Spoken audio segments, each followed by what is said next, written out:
So for those of you that don't know me, I am Alice. I'm the director and founder of Award Equine Physio. I have been qualified in both equine and human physio for 14 years now. I'll say it really fast, it doesn't sound so long. Working with a variety of horses, riders, through both performance issues and rehab and maintenance. So I've kind of seen everything. Well, I've never seen everything because horses throw up everything left, right, and centre that are mysteries. Me and the team are really passionate about making things better, making things more achievable for horse owners, improving owners' knowledge and accessibility to everything so we can have happier horses that are sounder for longer. So that's a bit about me and the company. And let's talk about the lovely winter. We all hate, well, maybe I'm wrong. Maybe some people love winter. But I know for me, my horse is currently out in the field on holiday. He has been for 3 years. But as a working mum, I hate winter, especially working outside. I love places with solariums. So I totally feel the pain of all those equestrians struggling through winter. I have been there. I've done it. I've got the t-shirt and the tattoo and the stamp. It's really hard, and it's a time of year where it can make quite a difference as to whether we excel in spring or we start from ground zero. And that is something that a lot of equestrians find quite tricky to manage because it's quite a tall ask when we're really unmotivated, the weather's shite, and we don't know what to do with our horses because we've got no time, no light, and no motivation. But like I say, it can be a really key time for us to go, right, actually, we have this window of opportunity where the pressure is off and we can build those foundations of our horse. So in the spring, we can literally accelerate and achieve everything that we want to. So winter challenges, we have less daylight. That's fact. We are out the other side of that now. We are on to longer days, but we have less daylight, which means hacking is really hard. It's colder, it's wetter, there's mud everywhere. Our energy is zapped just from it being cold and being darker. That is a fact. I mean, I don't know many people that thrive in the dark and cold. So our motivation is just often on the floor. So we can flip this a little bit. And that's how I like to frame winter, is we can go, okay, none of us have got any discipline, no motivation. And that is actually quite incorrect. We just don't have the systems in place in order for us to not get decision fatigue. So we know exactly what we need to do and we just execute it because we're told to do it. And that is a really important shift sometimes that we need to make. And we also need to be quite kind to ourselves, because especially if you're not a full-time horse person that has all day to swan around the yard and you're working and you're juggling life and the horses are your pleasure, it has to be enjoyable at the same time. So we're weighing up quite a lot of factors in winter. And we're going to go through all of this and how you can get to the other side and spring off into spring. So I like to see it as a system problem rather than a motivation and a self problem. So we're going to go through a few practical tools of ways that you can implement things tomorrow, and slight mindset shifts that you can take to improve winter and hopefully actually make it enjoyable. There are parts of winter that are quite nice, the crispy mornings and the beautiful sunshine that we've got at the moment. Hopefully it will stick around, but I don't know for how long.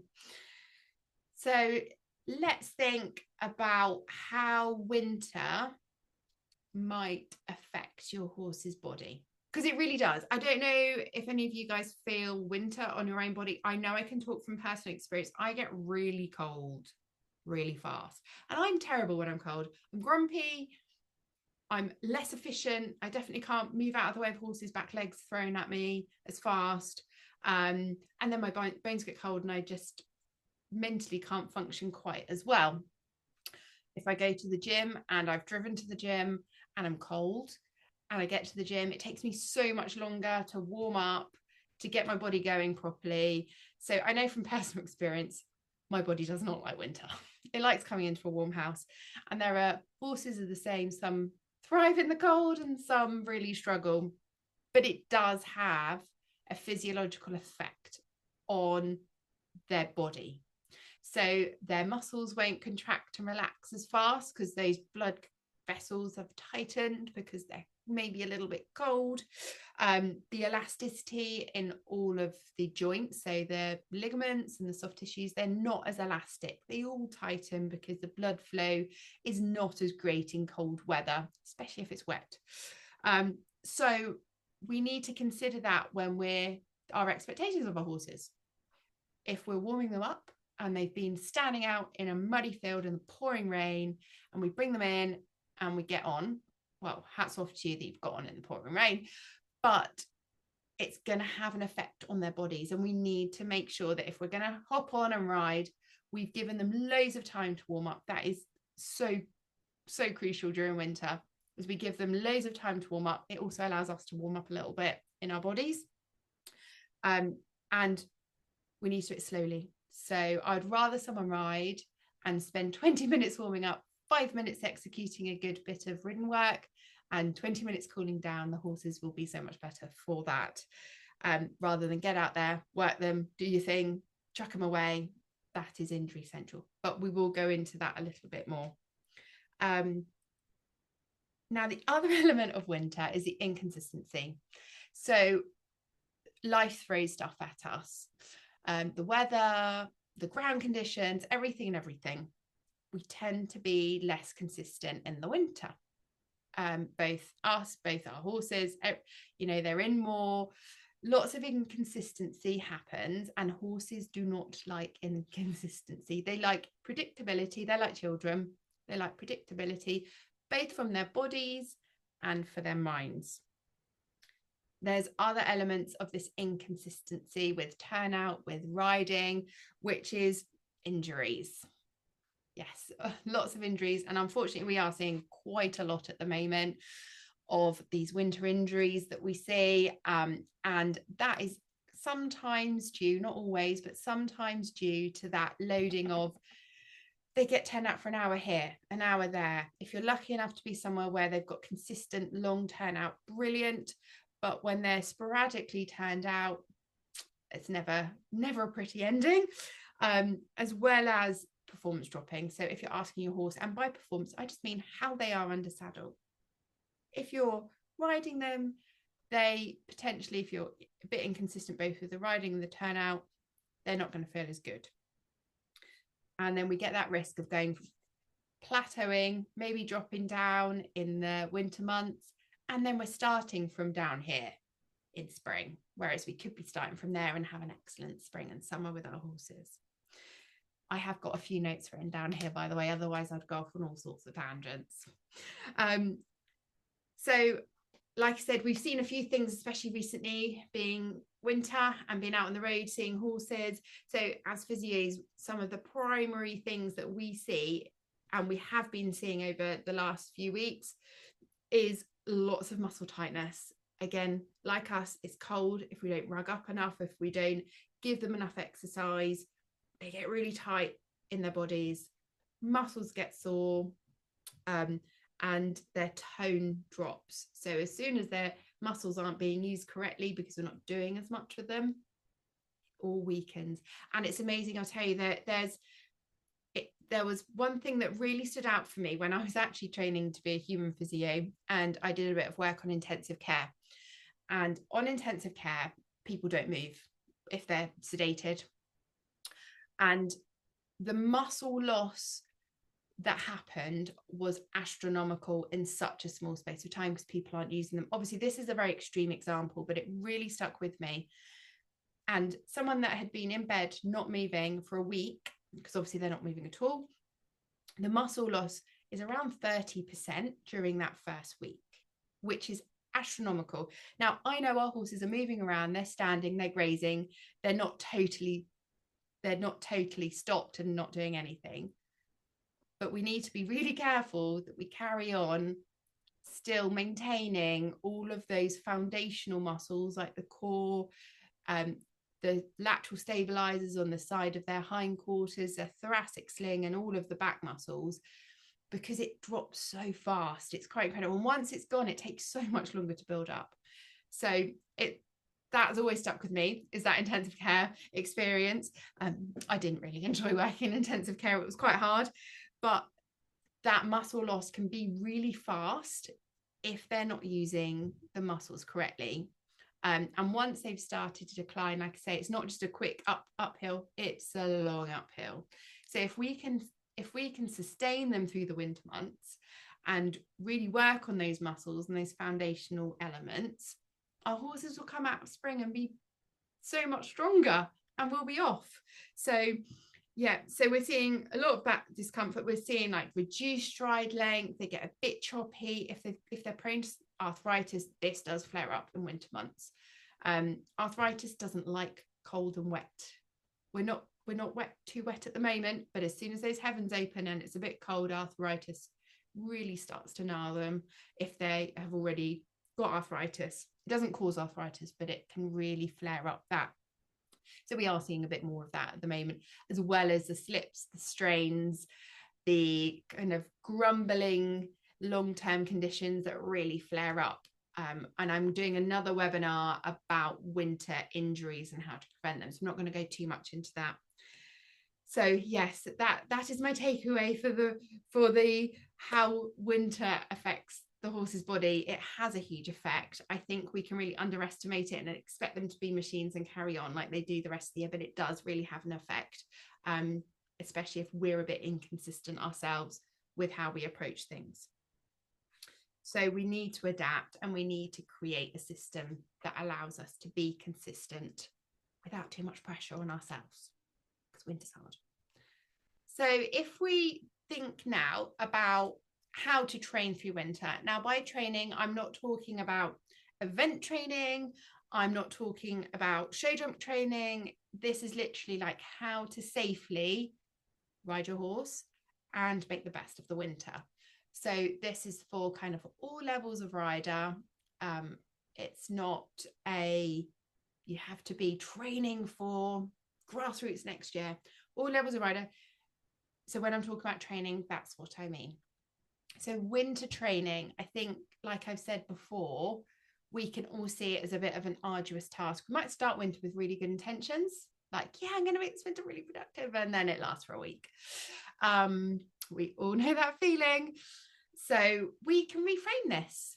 We can reframe it to, instead of being, I'm just going to maintain them through winter, I can actually progress my horse through winter. I can build the foundations. I can make sure that everything has been set up and address those weak links in my horse's system or my system that affects us when I'm having great fun on my cross-country course, or I'm having a hoolie out hacking, or I'm doing my dressage and everything falls apart. So it's a really good time to address those little things. So I think we can sometimes flip the scripting. Okay, I'll take the pressure off, but I am going to focus on these little issues, and be really specific about them, because that can make quite a difference as well. Because if we just go and think, I'm going to fix everything, sometimes it doesn't work out very well when you've had a long day and it's cold and wet. So what do they actually need to maintain suppleness and strength? Now, this will vary from horse to horse, and it will vary from rider to rider, just from a competency level. But I like to look at it as if you've got a horse that is doing low level dressage, it's doing some hacking, maybe a little bit of jumping, being worked 4 to 5 days a week normally.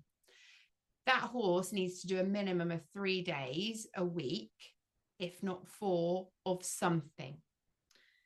So during the winter months, that doesn't need to be riding 4 days a week, but it needs to be something that we can build into their routine that will work their bodies in a really beneficial way.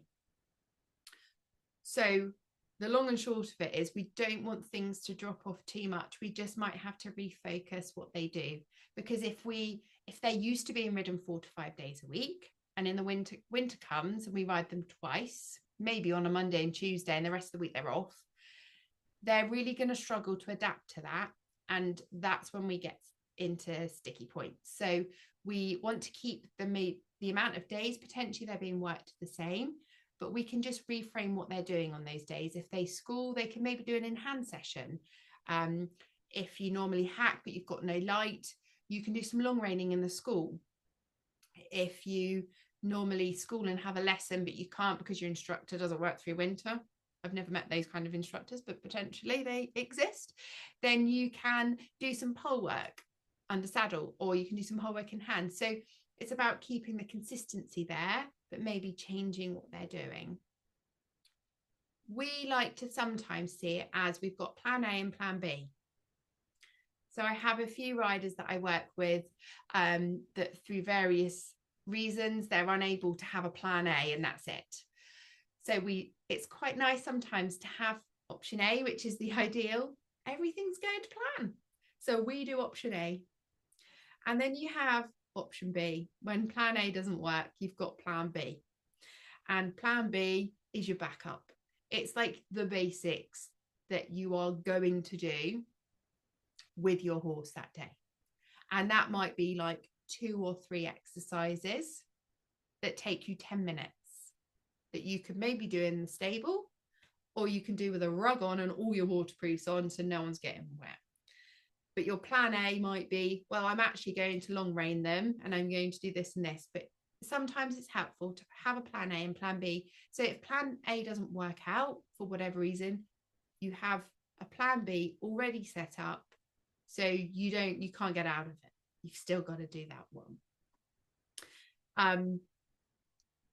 It's good to spread workload. Now, it's an idealistic world to evenly spread your horse's workload out through the week. The realistic world there is that's not always possible. So if you work through the week and you are around a lot, Saturday and Sunday, you want to do loads with your horse, fine. But what I would recommend is if you find 1 or 2 days during the week, maybe give them a day off after they've had a busy weekend. And then maybe a Tuesday, they do a little bit of in-hand work. And then maybe they have Wednesday off because you can't make it that day. And then they do something else on the Thursday. So they're doing some work, but it's spread out as much as possible. What we don't want to do is heavy load front or back ends of weeks too much. That is hard. But I see sometimes some pony club ponies, especially where the kids are at school all week, they do nothing. And then they're out a rally each day on a Saturday and Sunday, and then they do nothing. They might do a lunge through the week and that's it. Now, those ponies are at really high risk of injury and not being comfortable in their bodies and really not feeling great for the kids.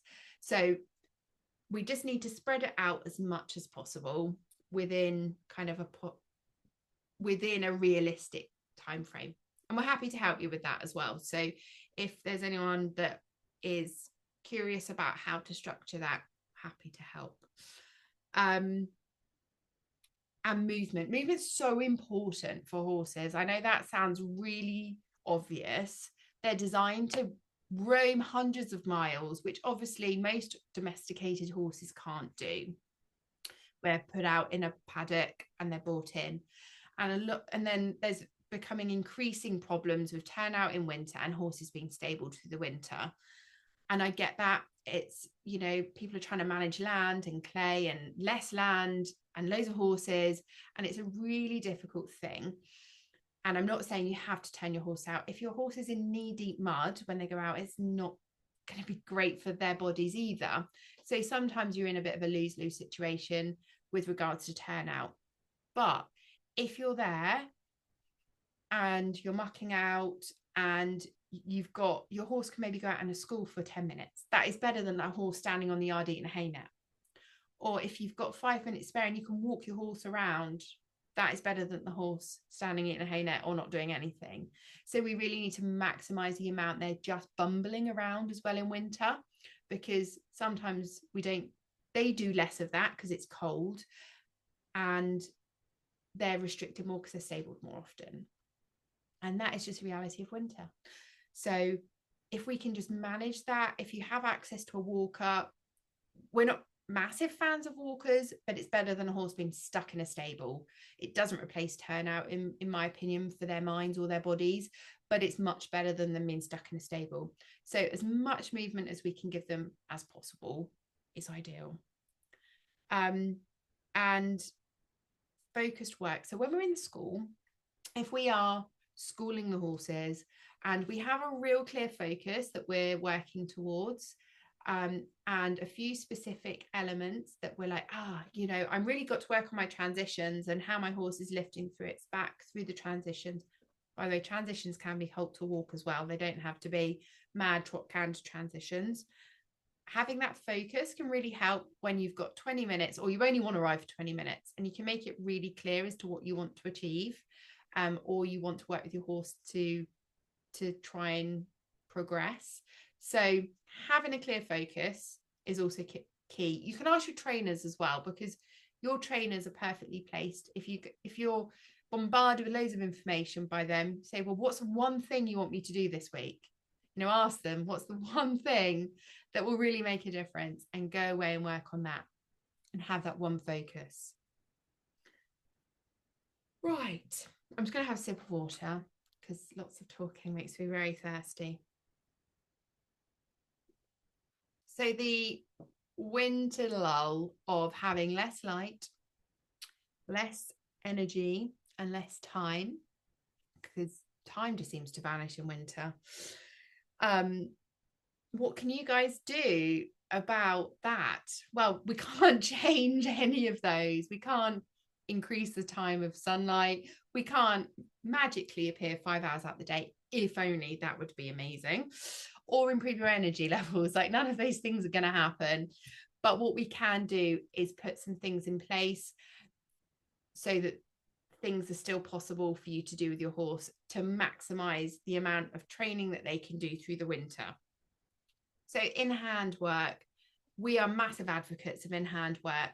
And by in-hand work, I don't mean complex long reining and classical dressage. I love all of that. I think it's phenomenal, but it takes huge amounts of skill, practice, education, learning, getting it wrong. It's not something you magically pick up. In-hand work can be walking a horse over a few poles. That can be in-hand work. In-hand work can be doing reinback. It can be doing static work that can be done in a warm, dry stable.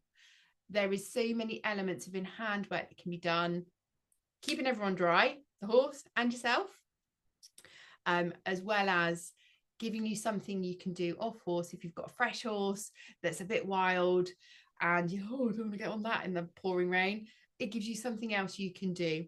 So in-hand work is a massive thing. It's like us going to the gym and doing some Pilates. Our bodies thank us. The horses' bodies honestly will thank you for doing this throughout the winter. Loads of in-hand work. Take the pressure off. You don't even need to get your tacks soggy. You can literally do it with a head collar. So we are massive advocates of in-hand work.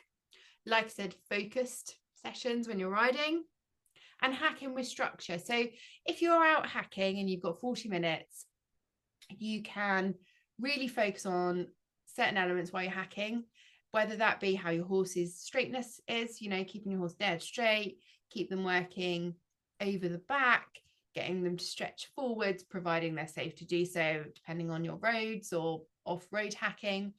But there's also things like bum bands. Bum bands can make a horse work really hard in a really short space of time.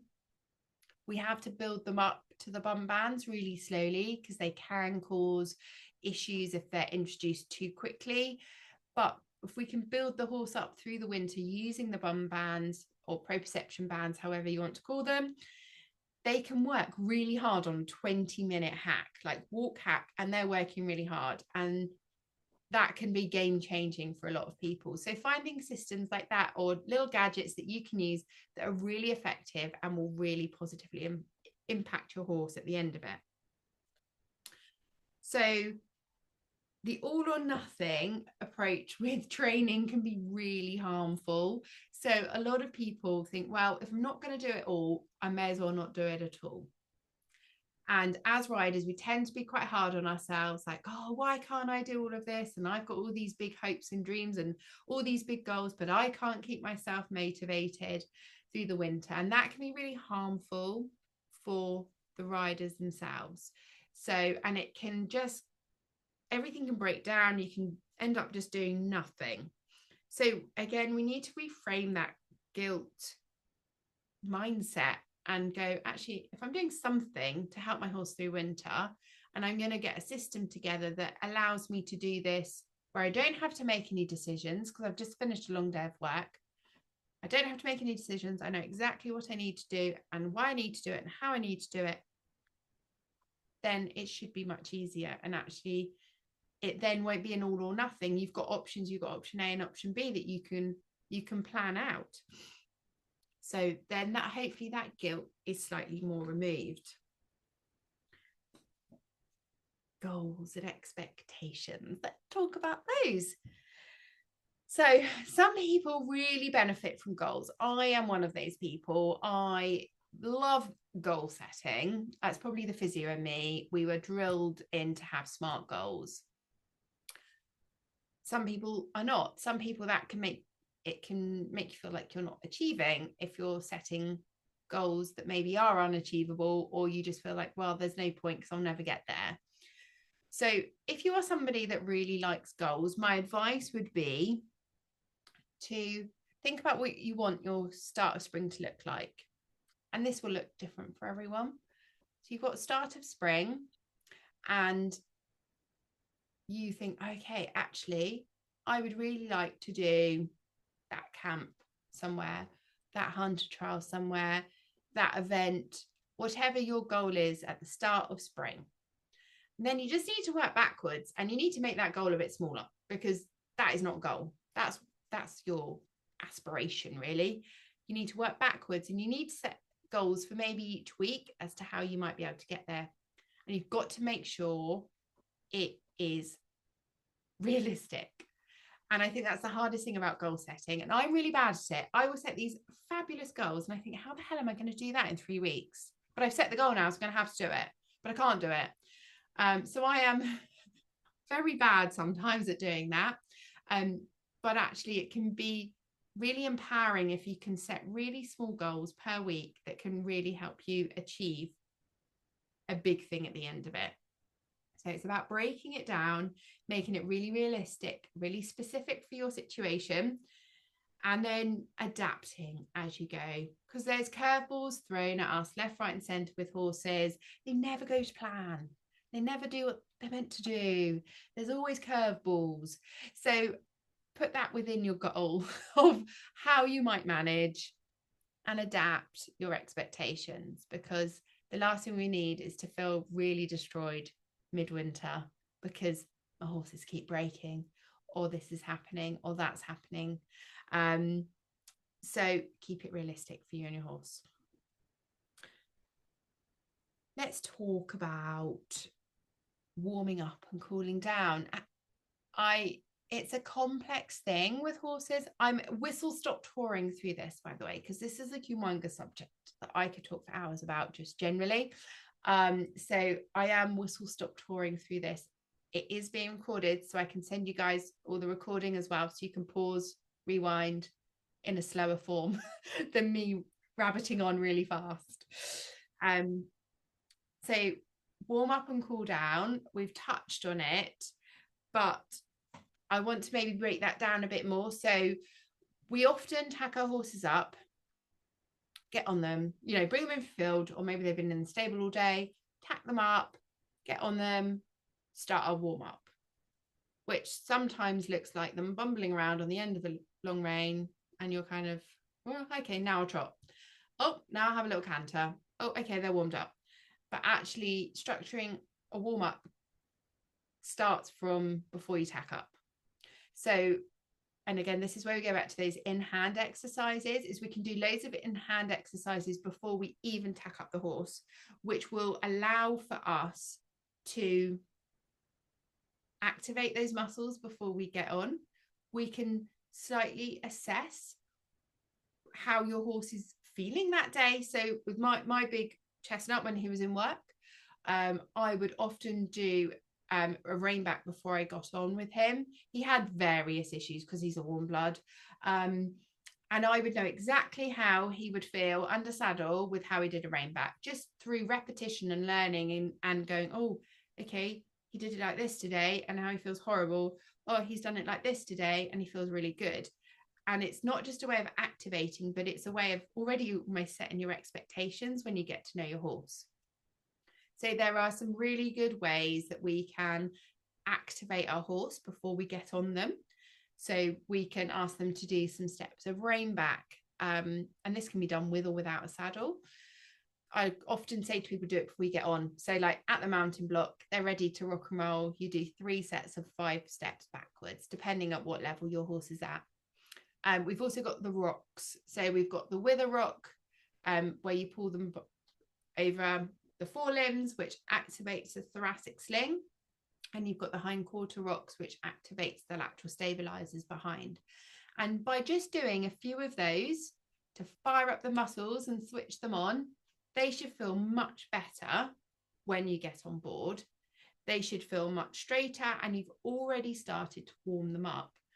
Obviously, we haven't got the joints moving, and that is a really important part of our warm-up. But you've got the muscles firing, which is going to support all of those soft tissues like the ligaments and the tendons that we really need to protect. So let's think about actually how joints warm up, because joints are different to muscles. Muscles, we just need to get the blood flow going, get them firing, and those muscles are ready to go. But the joints, depending on your age of your horse, can take a lot longer, especially like we said in winter. The idea of getting joints moving through range of motion is because it increases synovial fluid, which is like the lubricant within the joint, which allows it to move really smoothly without impacting on the cartilage within the joint. So when we're thinking about our warm-up, we need to make sure we use the horse uses its body through those ranges of motion to get that joint fluid going. So if you've got an older horse, this might take longer. If you've got a younger horse, it might be a quicker process. And this is where things like the poles can be really helpful, just flat walk poles on the floor. Once they've done a few 5 minutes of walk work, depending if they've been turned out or stabled all day or what point of the day, you know, if they've been stabled a long time before you get on them, they might need a bit longer. So we need to get those joints really working through the whole range of motion. So if you think about how high they can lift those back legs, that is a really, you know, you want to get them through that range of motion to get that joint fluid really active, which protects the joints and stops injuries. The same with the back. That's a different type of joint, but we still need to get it moving and articulating to increase the joint fluid to that space to stop injuries. So between the joints and the muscles switching on, that's the best way to think about your warm-up. So if you've got a stiffer horse, you'll need to do more mobility work, more joint suppleness work. And if you've got maybe a weaker horse that needs a bit more switching on, you do more of the activation work and a combination of both. So that is a really nice way of framing your warm-up, because it might change from day to day as well for your horse. So then cool down. A lot of people think, oh, I'm done. Thank God I can hide inside now. But actually a cool down is really important. So if your horse is going from working quite hard to standing in a stable all night, because often we ride in the evenings. If your horse is standing, it's going to work really hard. It's like us running, you know, 5K, say, for example, and then we go and sit on the sofa or maybe go straight to bed. Our bodies would hurt like crazy in the morning. So we really need to taper down their body functions before we let them stand still for long. And the best way to do that is by slowly bringing the work you're doing down. And you can then use some of the exercises you did at the beginning, the mobilizing over the poles, and the stretching. Your horse should be able to stretch at some point in their life long and low, so they're really stretching through their backs till their heart rate really drops and their muscles have time to slowly cool down. And at that point, they'll be ready to go to bed or go out in the field. But you know, then you can confidently know you've kind of built them up slowly, you've done your intensive bit of workload in the school, and then you've taken that time to cool them down. Now, this is also really important at competitions. Now, I was at London Horse Show treating last week, and one of the things that dumbfounded me was that they didn't have a space for people to cool down their horses after they had been in the main arena. I was like, what? Anyway, I had to brush it off for that time, but like, cool down is so important for our horses, and at that level they didn't offer it. But we found ways around. The horses that I was treating, we managed to work out a way to do it. But at competitions, the amount of people I also do see leave the arena, they've just done their dressage test, they leave the arena, pat their horse, think, thank God I got through that, I'm going to put it back in the box and go and have a coffee. Actually, we need to take our time, especially in the winter months, to really cool our horses down, even at competitions, because then they're going to go and stand in a trailer and travel home, which is actually quite hard work for them. So cool down is so important. We often skip it, but it is just as important as the warm-up, because we don't want our horses getting injured. We don't want them to hurt. We want them to come out feeling as good as they ever do the day after we've ridden them quite hard. So think about your cool down, how you can structure that for your horse, but all of those factors of joint work, of getting them moving and mobilizing, as well as thinking about slowly bringing those muscles down so the lactic acid doesn't build up. Oh, I'm blabbering on a little bit, but we'll get through it. We're doing okay.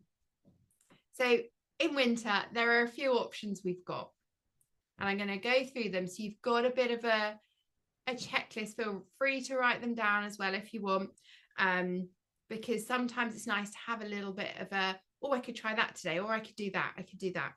So we've got in-hand work. So that's all the stuff we've chatted about, doing the poles, the static work, the stability work, and all of those elements, and the rein backs. We've got long reining. This is the lost art, something that I'm a massive advocate of, working the horse without the rider on the back. They also have to be really confident. The amount of horses I've seen that we, especially rehabbed, when we stick them on the long reins, they melt.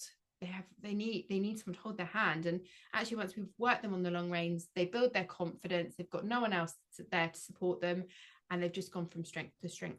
So long reining is something, if you're not going to do anything else, learn how to long rein this winter, because it's so much fun. You learn so much about your horse, and it's the lost art, I call it anyway. We can increase intensity of like hacking and reduce strain by using things like the bum bands and the proprioception bands. So that's another really good tool to use and introduce in the winter months. So you can hack for 20 minutes as opposed to 40, and they've done just as much work.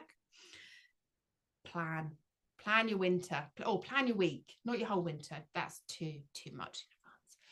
Plan your weeks in advance, plan A, plan B. So you've got a bit of variation within there. You're not in the school every day, you're not riding every day. You've got quite a lot of variation, and then you don't have to decide. On that day, it's already been decided, decision made, and you've got your plan A and plan B.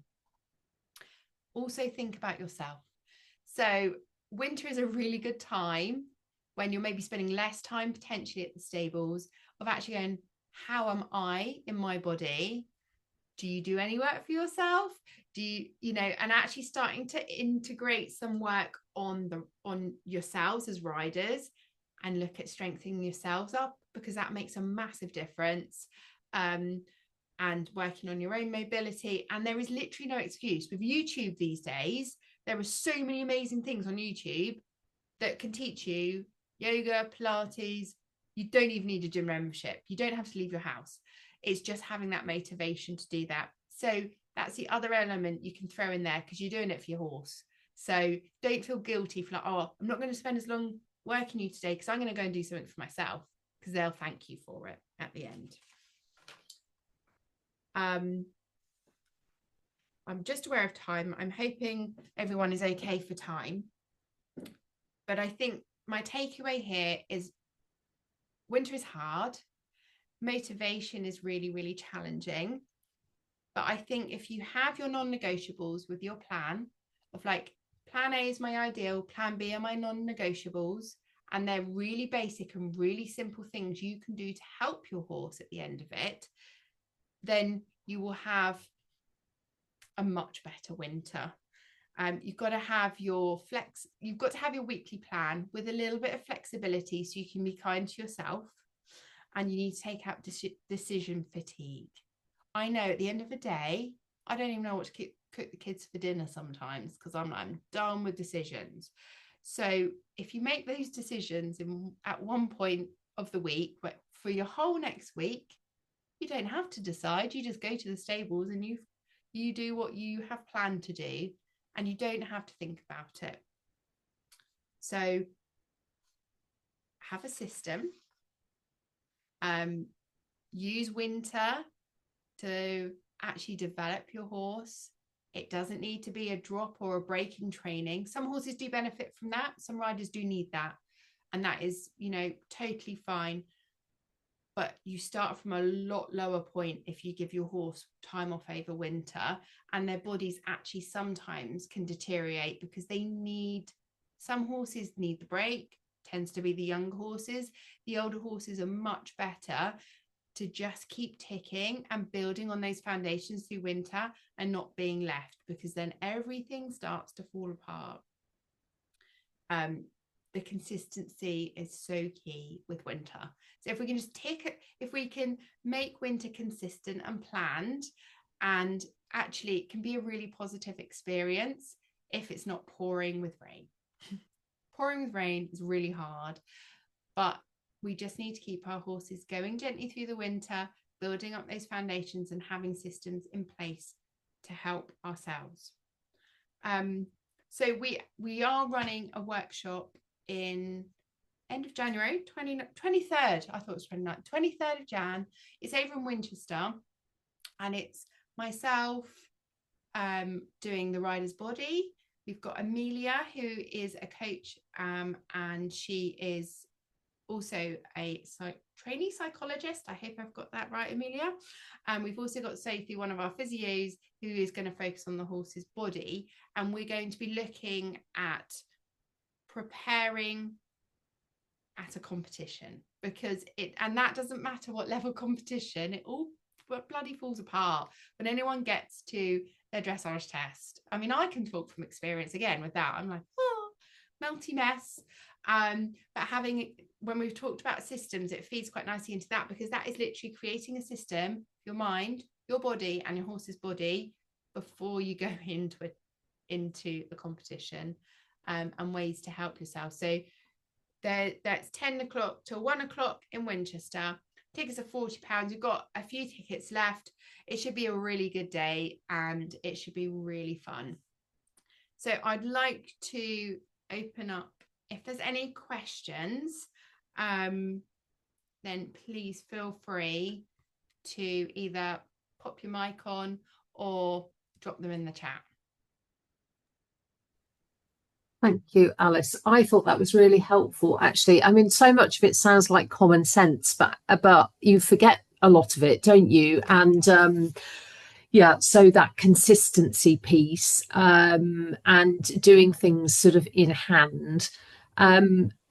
So I've got a youngster who seems to grow in the winter for some bizarre reason.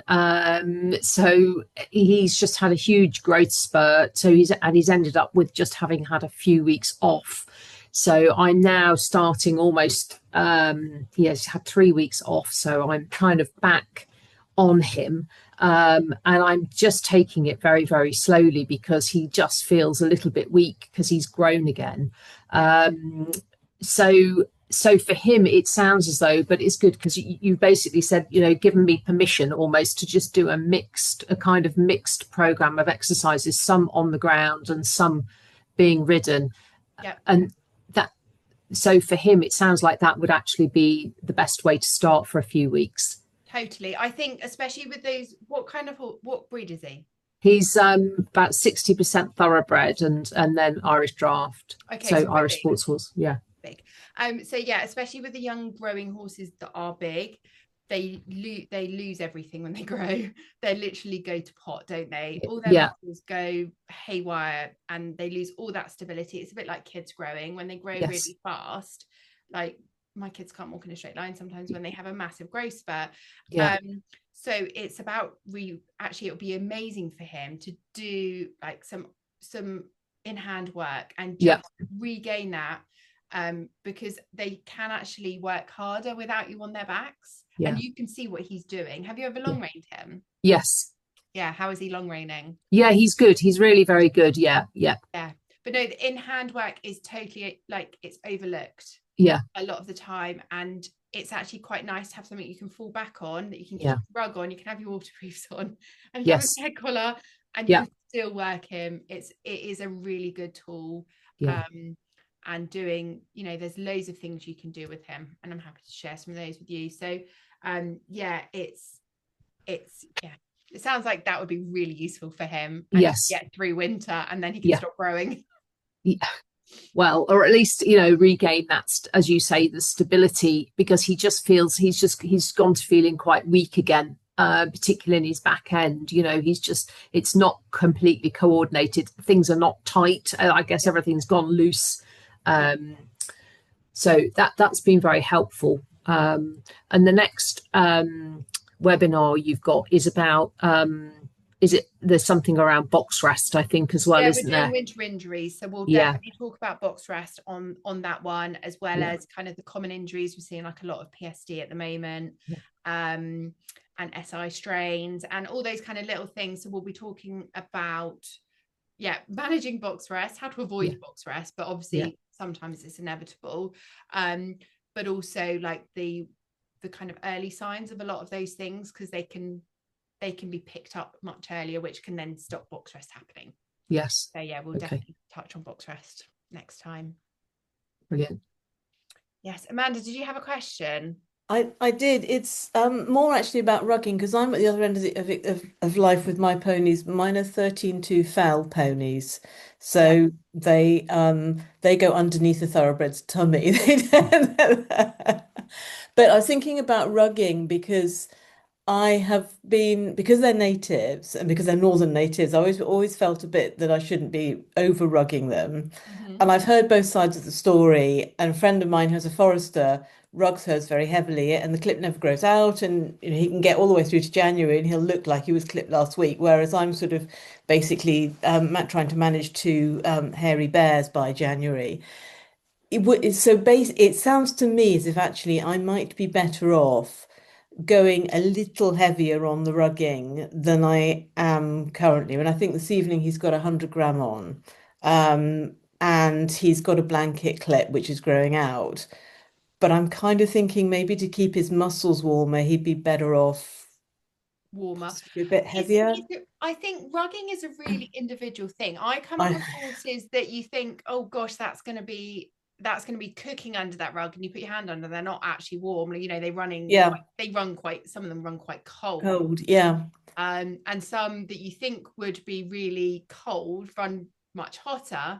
So I think, do you check them? I'm guessing. Yes, I do. Yeah. So I definitely would say I don't like cold ponies. I actually had this conversation with a client earlier today, and her little pony, he's a Dales, show Dales, and he has got laminitis. I'm like, how the hell has he got laminitis? He's got no grass. Anyway, he has. And she's like, oh, I'm leaving his rug off so we can shiver it off. And I'm like, oh, please don't do that. One little pony was like, oh my God, I'm so tired. I can't actually move for 2 reasons. Now I'm so cold and my feet hurt.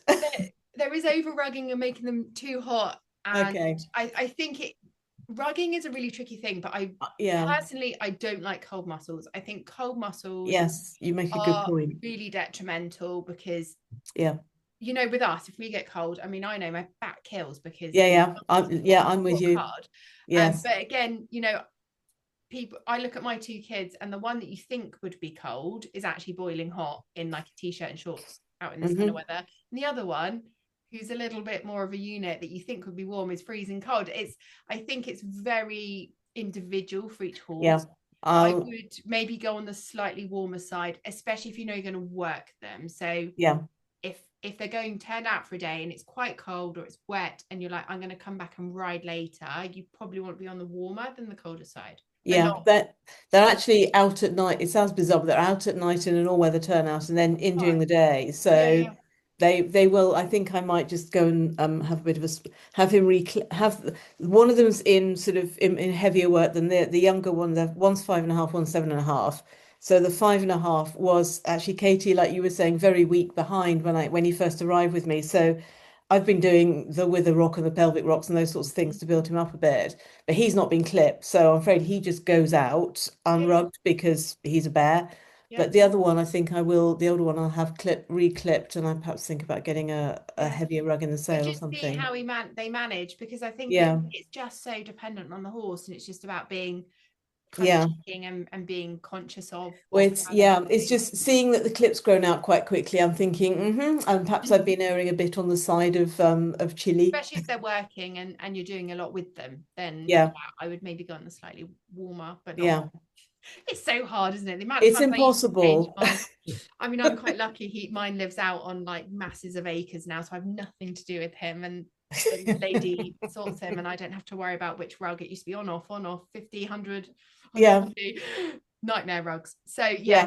I would always go on the warmer side, but that's Yeah, no, I hadn't. I mean, it's crazy, isn't it? I hadn't actually appreciated the muscular side of things, and I can see absolutely why that would be sensible because I am so concerned about will he colic, will he get too hot, will he be sweaty, will he be this, without thinking about the actually if he's muscles. cold and Yeah, I'm asking him to do they get things. really tight. The other thing Yeah, is if you've got a solarium, I don't know if you've got a solarium there. we do have.